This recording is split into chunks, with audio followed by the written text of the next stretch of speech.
You know, your mother used to make that dish just the same. You will eat every last bite.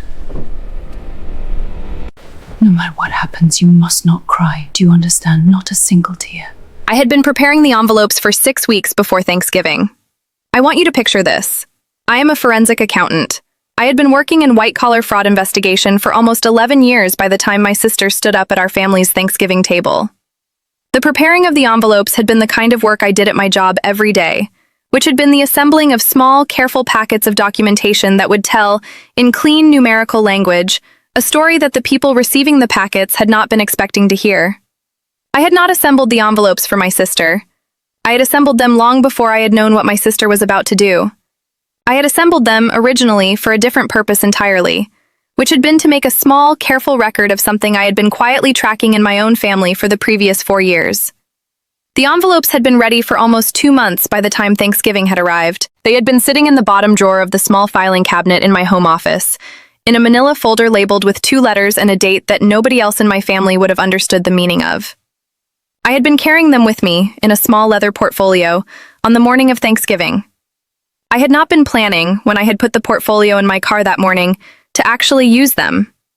I had brought them out of a kind of professional habit, because forensic accountants do not leave documentation we have prepared in homes where the documentation could be found. My sister had stood up at the table around 8 in the evening. She had been waiting until we had finished the main meal but had not yet started dessert. She had tapped her glass with a small silver spoon. She had been wearing a deep green dress I had not seen her wear before.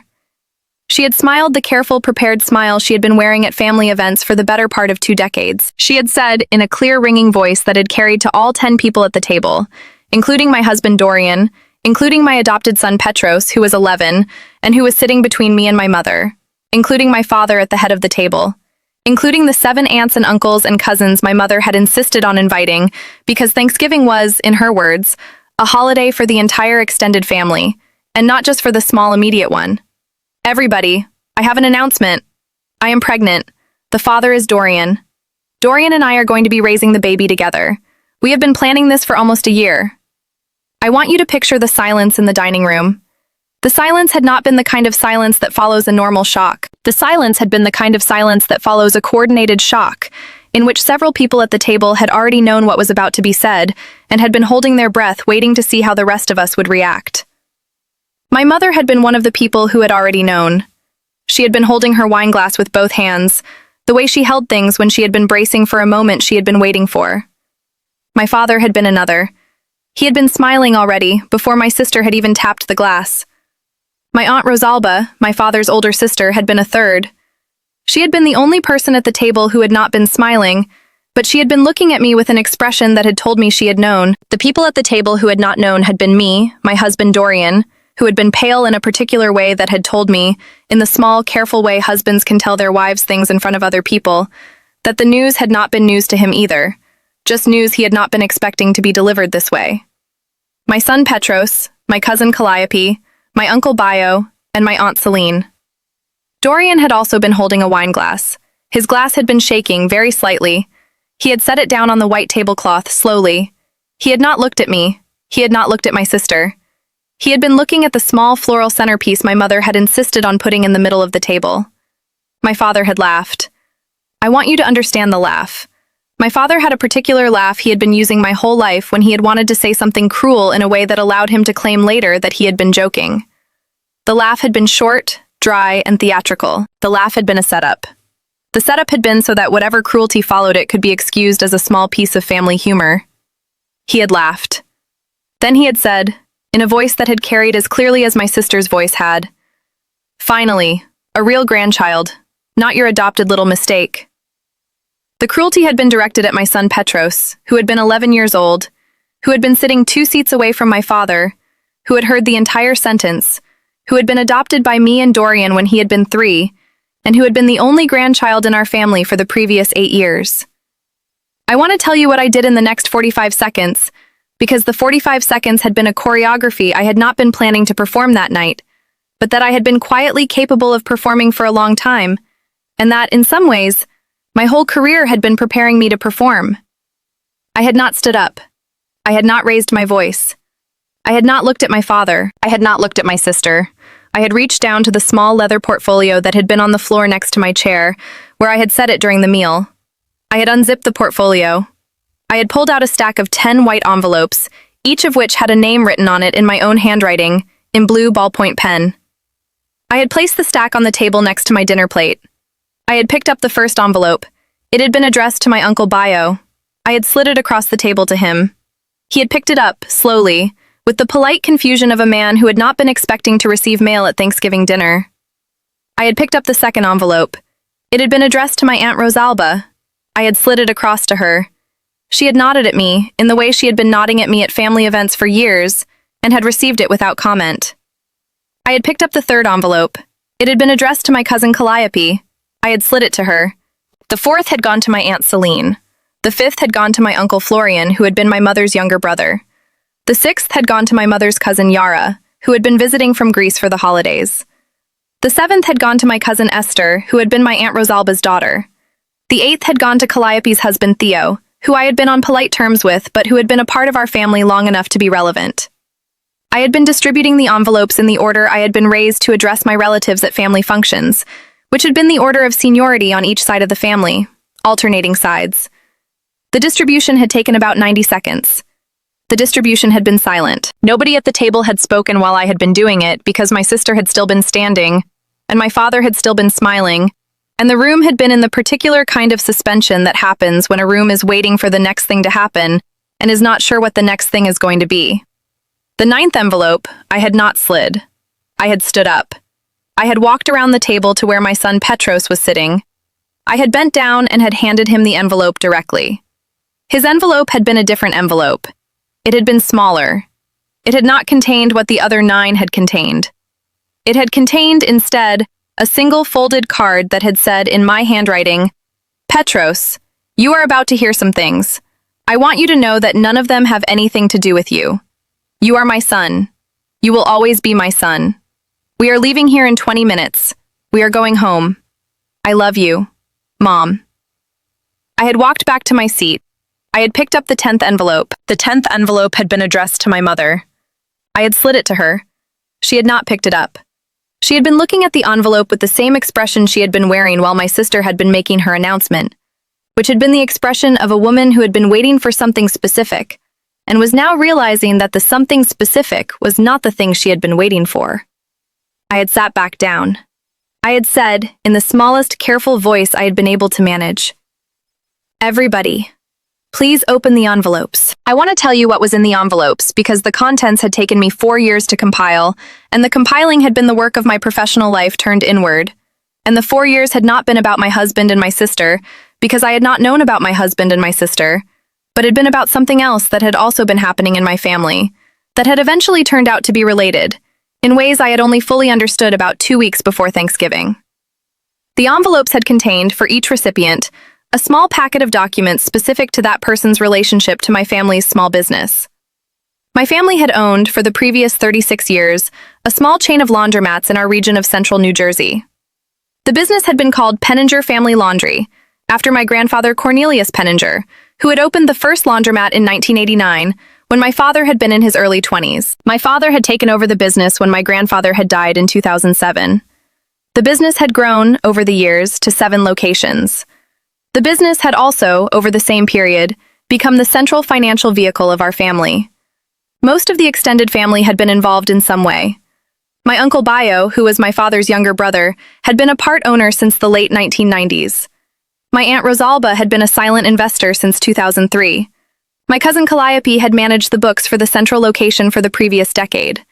My Uncle Florian had loaned the business a significant sum of money in 2012, during a difficult period, that had been intended to be repaid with interest within 5 years. My mother's cousin Yara had been a smaller investor based in Greece. My Aunt Celine had loaned the business money in 2018. I had not been involved with the business in any official capacity. I had been the daughter who had gone to college, had gotten a graduate degree in forensic accounting, had moved to Philadelphia for my career, had married a man my parents had not particularly approved of, had adopted a son with him, and had been treated by my parents for the last decade as the daughter who had abandoned the family business by becoming the kind of professional who worked for somebody else. My sister Marigold had stayed close to the business. She had not had a formal role, but she had been my parents' confidant, and she had been the one my father had trusted with most of his financial decisions. And she had been the heir apparent to whatever was going to happen with the business after my father retired. What I had been quietly investigating for the last 4 years, starting at a small family gathering in 2020, where my Uncle Bio had made a passing comment about the books that had not quite added up to what I had been overhearing my father say at the same gathering, was a slow, careful pattern of financial misrepresentation that my father had been running through Penninger family laundry for at least a decade. The pattern had not been a single dramatic theft.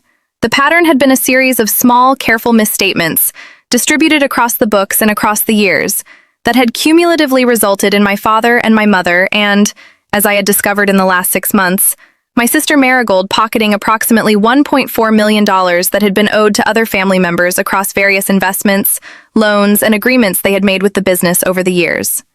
The amounts owed to individual family members had varied. My Uncle Bio had been owed approximately $270,000 in unpaid partnership distributions over 14 years. My Aunt Rosalba had been owed roughly $190,000 on her original investment, including interest. My cousin Calliope had been underpaid for her bookkeeping work, in a particular pattern of unreported hours, by approximately $78,000 over 10 years. My Uncle Florian had been owed his original loan of $140,000 plus interest, which had never been repaid, totaling roughly $210,000 at the time of my analysis. My mother's cousin Yara had been owed approximately $70,000 on a smaller investment. My Aunt Celine had been owed roughly $90,000 on her 2018 loan. The total amount across all of the family members at the table had been roughly $908,000. The remaining $492,000 I had been able to document had gone to other small misappropriations that had not been directly tied to anybody at the dinner table that night. I had compiled this documentation carefully, over 4 years, using my own access to public records, partnership filings, the small portion of the business records I had been able to obtain through requests my Uncle Bio had made on my behalf, without knowing what I had been investigating, and a quiet, careful conversation I had had with my cousin Calliope, 8 months earlier, in which I had explained that I had been finding patterns in the available records that had been concerning me, and that I had been hoping she would be willing to look at some specific entries in the books to help me understand whether I had been misreading what I had been seeing. She had looked at them. She had told me, after about 2 weeks of cross-referencing, that I had not been misreading what I had been seeing. She had told me she had also been seeing things in the books for years that had not added up, that she had not had the framework to investigate herself, and that she had been afraid to raise with my father, because raising things with my father had been the kind of thing that had gotten other family members quietly cut out of the business over the years. She had offered to help. She had been helping for the previous 8 months. She had been making careful copies of the parts of the books my father had not been able to manipulate, and she had been comparing them to the parts of the books my father had been manipulating, and we had been building, together, a clean and complete picture of what had been happening. The picture had been finished about 3 weeks before Thanksgiving. I had been planning for the 4 days before Thanksgiving what to do with it. I had considered originally taking it to a lawyer. I had considered taking it to my father privately before the holiday to give him the chance to make things right with the family before the documentation became public knowledge. I had considered, in my darker moments, simply mailing the envelopes to the relatives at random times throughout December, without being present when they received them. What I had not considered was bringing the envelopes to Thanksgiving dinner. I had brought them in the car only because I had not wanted them in my house while we had been away for the holiday. I had not been planning to use them. Then my sister had stood up. Then my father had made the comment about my son, and in the 45 seconds it had taken me to begin distributing the envelopes, I had decided that the moment when my father had publicly called my son a mistake, in front of 10 members of our extended family, was the moment when I was going to deliver, to each of those same family members, the documentation of what my father had been doing to them for over a decade. I want to tell you what happened in the next 8 minutes, because the 8 minutes had been the slowest and most controlled minutes of my entire life. My Uncle Bio had been the first one to open his envelope. He had opened it methodically, the way he opened things. He had pulled out the small packet of documents inside. He had started reading. He had been a quiet man. He had been a man who managed his reactions. He had not made a sound for the first 90 seconds of his reading. Then he had said, in a voice that had been quieter than the voice he had been using before, "Bea, is this right?" I had said yes. I had said it had been verified by Calliope. My cousin Calliope had nodded from across the table. She had said, "It is right. I helped verify the numbers." My Aunt Rosalba had opened her envelope next. She had started reading. She had a particular way of reading documents that involved her glasses sliding down her nose and her right hand moving up to push them back up every few seconds. She had read for about 2 minutes. Her glasses had not moved. She had finally looked up. She had looked at my father. She had not said anything. She had simply looked at him.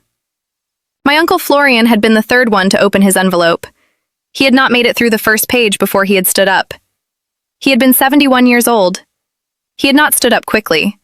He had stood up the way men of his age stood up when they were about to say something that required them to be standing. He had said in a voice that had cracked slightly, "Cornelius, I gave you that money in 2012 because we were family. I have been asking you about it for 8 years. You have been telling me every year that the business has been struggling.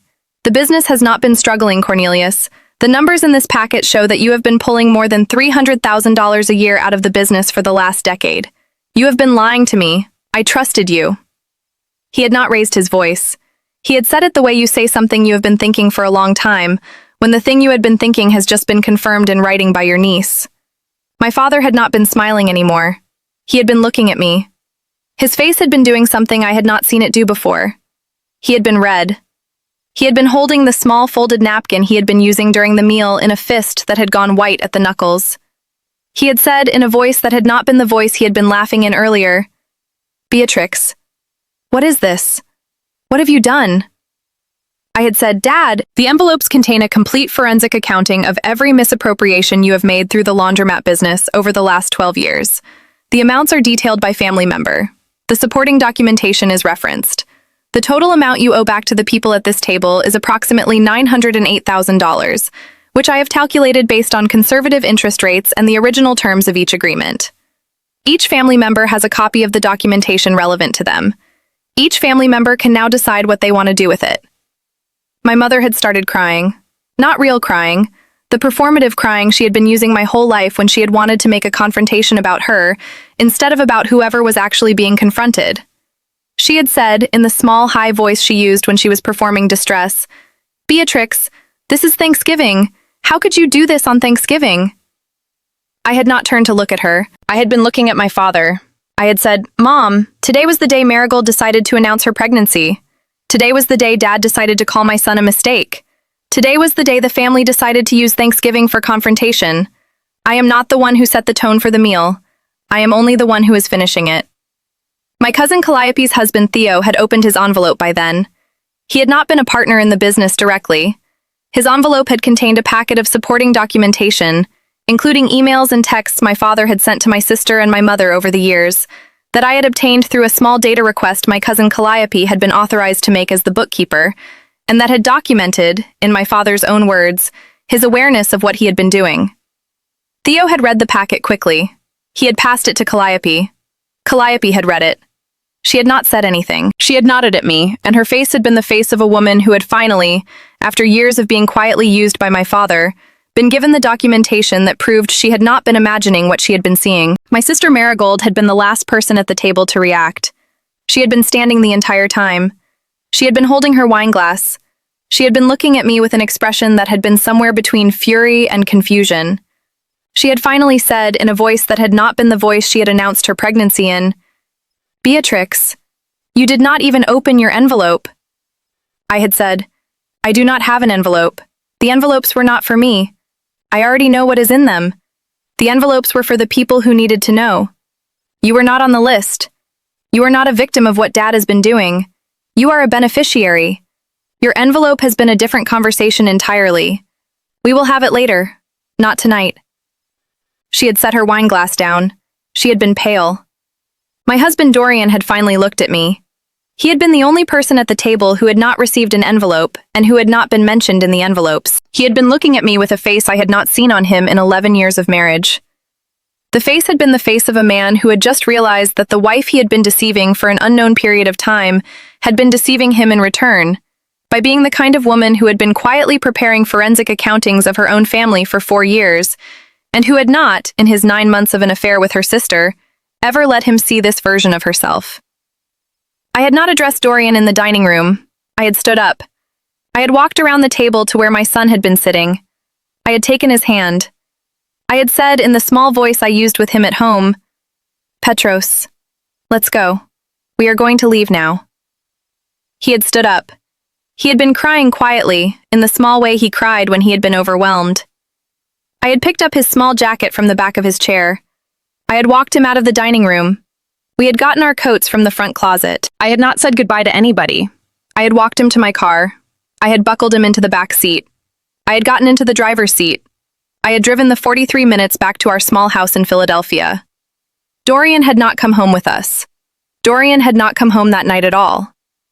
I want to tell you what has happened in the 8 weeks since Thanksgiving, because the 8 weeks have been the part of this story that I am still inside. The envelopes had done what I had been hoping the envelopes would do. The family had organized itself around the documentation in a way nobody could have predicted. My uncle Bio had hired a lawyer the following Monday. My aunt Rosalba had retained the same lawyer. My uncle Florian had joined the action. The three of them, along with my aunt Celine and my mother's cousin Yara, who had flown back to Greece, but who had been participating via teleconference, had filed a civil action against my father in the second week of December. My father had hired his own lawyer. His lawyer had reviewed the documentation. His lawyer had told him, in a meeting I had been told about secondhand by my cousin Calliope, that the documentation had been airtight, and that the only path forward had been to negotiate a settlement that would return the money to the family members and avoid criminal referral. My father had agreed. The settlement is in progress. He has been selling assets. He has been refinancing the laundromats. He has been doing all of this quietly because the alternative would be a public action that would destroy what was left of the business and possibly result in criminal charges, which my uncle Bio had explicitly threatened to pursue if the settlement was not honored in full. My mother had been a complicated piece. She had been complicit in the documentation, but she had not been the primary actor. The family lawyer had been working with her separately. She had been required to sign acknowledgments. She had been asked to provide testimony in support of the settlement, which would protect her from any criminal exposure of her own. She had agreed. She had not called me. She had not spoken to me since Thanksgiving. I have not spoken to her either. I do not know if I am going to. My sister Marigold had been the most complicated. I want to tell you what I learned about her in the days after Thanksgiving, because the learning was the part of this story that has been the hardest to carry. Marigold had been having an affair with my husband Dorian for 9 months. The pregnancy had been real. The announcement had been planned. The plan had been my father's. My father had been telling Marigold, for the previous 2 years, that I had been a disappointment as a daughter, and that the family deserved a real heir, and that he had been hoping she would step up to provide one. He had also been telling her, throughout the affair, that my marriage to Dorian had been failing. It had not been. That Dorian had been confiding in him about his unhappiness. Dorian had not been. And that the affair was simply the natural realignment of two people who should have been together in the first place. Marigold had believed him. She had been 28. She had been one of those younger sisters who had always been in our father's gravitational field. She had not stopped to ask herself whether the things our father had been telling her had been true. She had been the easier daughter to manipulate, because she had been the daughter who had grown up being the favored one, and the favored ones, in my experience, are sometimes the easiest to weaponize, because they have never had to develop the skepticism the unfavored ones develop early. Marigold and Dorian had been planning, slowly, to leave their respective spouses. The plan had been for Marigold to make the pregnancy announcement at Thanksgiving. The plan had been for Dorian to move in with Marigold the following week. The plan had been for my father to publicly disinherit me from the family on the basis of the failed marriage, and to position Marigold and Dorian and the new baby as the new family unit. The plan had not survived contact with the envelopes. Dorian had moved in with Marigold the week after Thanksgiving anyway. Their relationship has been, by all reports, immediately strained. The pregnancy is real. The baby is due in May. Dorian has been calling me, occasionally asking to talk. I have not responded. He had been served divorce papers in the second week of December. He has not contested anything. The divorce will be finalized by midsummer. Petros and I have been alone in our small house since Thanksgiving night. We have been doing all right. We have been better than all right. We have been, in a quiet way, the most ourselves we have been in 11 years. My Aunt Rosalba called me last week. She had been the one family member I had not heard from since Thanksgiving. She had told me she had been waiting to call until she had been sure she could say what she wanted to say without crying. She had told me, on the phone, that she had been waiting for somebody in our family to be the one who finally did what I had done. She had told me she had been watching my father misappropriate money from the family for over a decade. She had told me she had been afraid to do anything about it herself because she had been 78 years old and had not wanted to spend the last years of her life in a legal battle. She had told me she was grateful I had been the one. She had told me she was proud of me. She had told me she wanted to invite me and Petros to her house for a small Christmas dinner with the family members who had not been at Thanksgiving, which had turned out to be most of the extended family who actually cared about us. We are going to the dinner. Petros is excited. He has not asked many questions about Thanksgiving. He had read the small card I had given him in his envelope. He had folded the card and had kept it in the pocket of his jacket for 2 weeks. He had finally moved it to the small drawer of his bedside table, where he keeps the small things he wants to be able to find. I want to tell you what I have learned because I have been thinking about it for 8 weeks, and I want to give you the lessons carefully because the lessons are the part of the story that I think matter most. The first thing I have learned is that the worst people in your family will sometimes give you the gift of revealing themselves all at once, on a single afternoon, in front of an audience, in a way that lets you take action that the slow accumulation of their behavior had not previously authorized. I had been carrying the documentation about my father for 4 years. I had not known what to do with it. I had been hesitating. The hesitation had been a kind of paralysis. The paralysis would have lasted, possibly, for years longer. My sister and my father, by choosing to use Thanksgiving for their public revelation about her pregnancy, and by my father choosing to publicly humiliate my son in front of 10 members of our extended family, gave me the cover I had been needing to deliver the documentation. They had escalated to a place that made my own action proportional. The proportionality had been the key. Without their escalation, my envelopes would have looked like overreach. With their escalation, my envelopes had looked like a reasonable response to a public confrontation. The worst people sometimes will hand you the proportional response they had been making it impossible for you to find on your own. The handing is unintentional. The handing is, however, real. The receiving of the gift is your work. You can either accept it in the moment with the materials you have already prepared, or you can let the moment pass and have to keep waiting for the next one. I had accepted it. I had been ready. The being ready had been the work of 4 years. The accepting had been the work of 45 seconds. The proportions are not coincidental. The second thing I have learned is that the family members who have been quietly being damaged alongside you are often more numerous than you realize, and they have often been waiting for somebody else in the family to be the one to do something about it. My uncle Bio had been being defrauded for 14 years. He had not known he had been being defrauded. He had suspected. He had not had the documentation. My aunt Rosalba had been suspecting for at least a decade. My uncle Florian had been waiting 8 years for the money he had loaned to come back. They had all been quietly carrying the weight of a family business that had been organized around their being exploited. None of them had been in a position to do anything about it themselves. My uncle Bio had been too loyal. My aunt Rosalba had been too tired. My uncle Florian had been too trusting. They had all been waiting, in a way they had not been able to articulate to themselves, for somebody else in the family to be the one who finally did the documentation work. I had not realized, in the 4 years I had been compiling the envelopes, that I had been doing the work on behalf of all of them. I had thought I had been doing it for myself, as a kind of personal protection.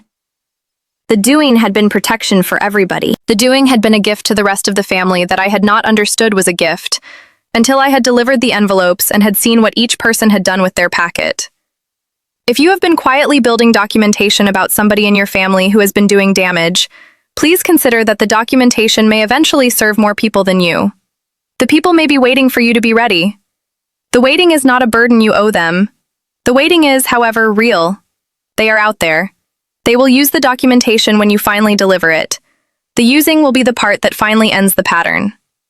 The third thing I have learned is that the people who set up confrontations in your family for their own purposes have rarely thought through what will happen if you respond proportionally instead of emotionally. My sister and my father had been planning the Thanksgiving announcement for weeks. They had been preparing for me to react in one of 2 ways. They had been preparing for me to cry, in which case my mother would have comforted me and the family would have reorganized itself around the comforting. Or they had been preparing for me to leave the table in anger, in which case my father would have made a small comment about how I had always been overly dramatic, and the family would have reorganized itself around his version. They had not been preparing for me to distribute envelopes. They had not been preparing for me to behave like a forensic accountant at a Thanksgiving table. They had not been preparing for me to take their orchestrated public moment and to use it as the moment when I delivered my own 4 years of work to 10 of their guests.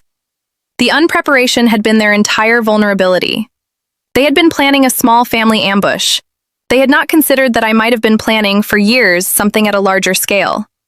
The proportionality had not been in their imagination. The proportionality is, in my experience, almost never in the imagination of people who are setting up family ambushes, because the people who set up family ambushes are people who have been getting away with smaller versions of the same behavior for years, and who have stopped considering, in any serious way, the possibility that the targets of their behavior might have been quietly preparing a larger response.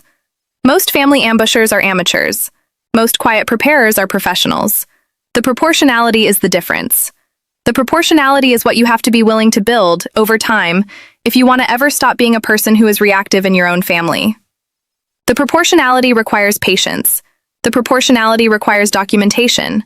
The proportionality requires the kind of long, quiet work that does not look like work while you are doing it. The proportionality is, however, the only thing that ends a pattern. The reactivity continues the pattern. The proportionality breaks it. The fourth thing I have learned, and the last one I want to give you tonight, is that the people who love you in your family will sometimes have to be brought along to the truth slowly, even after you have already delivered it. My Uncle Bio had needed 3 days to fully process what had been in his envelope. My Aunt Rosalba had needed a week. My Uncle Florian had needed a phone call from my cousin Calliope to walk him through the documentation in detail. The family members who had loved me, and who had been damaged by my father, had still needed time to absorb what they had been shown. They had not been able to immediately rally to my side. They had not been able to immediately denounce my father. The delivering of the documentation had been only the first step. The processing had been the second step. The processing had taken weeks. During those weeks, I had not pushed any of them. I had given them their packets and had let them decide, on their own time, what to do with what they had been given. The decisions had eventually come. The decisions had been the right decisions in the cases of the people who had ended up acting on the documentation. The decisions had been the wrong decisions in the cases of the people who had decided not to act, or who had been so committed to my father's version of reality that they had been unwilling to accept the documentation. Both kinds of family members had been allowed to make their own choices. I had not made the choices for them. I had only provided the materials. The providing is what you owe the people you love. The choosing is what they owe themselves. The two of those things, kept separate, are what make the difference between a confrontation that destroys a family and a confrontation that simply allows the people in the family who are ready to do the right thing to finally do it. Some of them will be ready, some of them will not. You cannot make them ready. You can only deliver the envelopes and let the rest unfold at the speed it needs to unfold at. The unfolding takes time. The time is part of the gift. The gift is the documentation, and the time, and the willingness to let the people you love come to their own conclusions without being pushed. The pushing would have undone the documentation. The patience has been what has let the documentation do its work. The work is not finished yet. The work is going to take another year, at least, to fully resolve. The patience has to last as long as the work does. The patience is the foundation of everything else. I want to ask you something before you go. Tell me in the comments about the documentation you have been quietly building in your own family. Tell me what kind of documentation it is. Tell me how long you have been building it. Tell me whether you have delivered it yet, or whether you are still waiting for the right moment, or whether you have decided not to deliver it. Tell me what made you decide to start building in the first place. Tell me whether anybody in your family knows you have been building. Tell me what kind of envelopes you might use, if you ever decide to use them. There are more of us building quiet documentation than the family members who are giving us reasons to build it would ever guess. We have been preparing for years. The preparing is its own kind of work. The work is what eventually lets us protect the people we love, when the moment finally arrives that we are allowed to do the protecting. Tell me yours. I will be reading every single comment. I will see you in the next one.